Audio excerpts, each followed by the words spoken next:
We will never look at the Asia session the same way again after watching this video. So the first thing you need to do is to download the sessions indicator. This one called FX Market Sessions. Once you are download this indicator, I want you to open up settings input on your Asia sessions, which is from midnight to 6 AM. That's in Britain Standard Time. Turn on the opening range, then scroll down to the range settings and make sure it's set to 60. Click OK, and then the indicator shows the first hour to the Asia session, which is often known as the initial balance. Now there are two ways you can utilize the indicator to your advantage in the markets.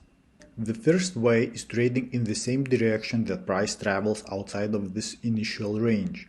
Once it comes back to mitigate the initial balance, you can see in this example price travels down away from initial balance, comes back to mitigate during London before giving a sell opportunity in New York. Here's another example. Price moves up away from initial balance before multiple times coming back to mitigate. And once New York session opens, we get that confirmation, sweep of liquidity, and a continuation to the upside in the same direction price is respecting the initial balance.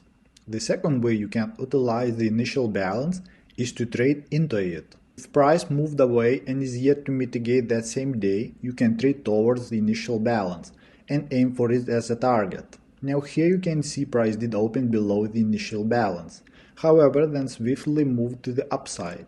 And if we are trading New York, we are expecting price to come back down to mitigate the initial balance zone before potential continuing longs. So if we are that confident, we can trade back down into the initial balance during the New York session. We wait for market timing, we wait for liquidity. And then once we get that confirmation, sweeping London highs,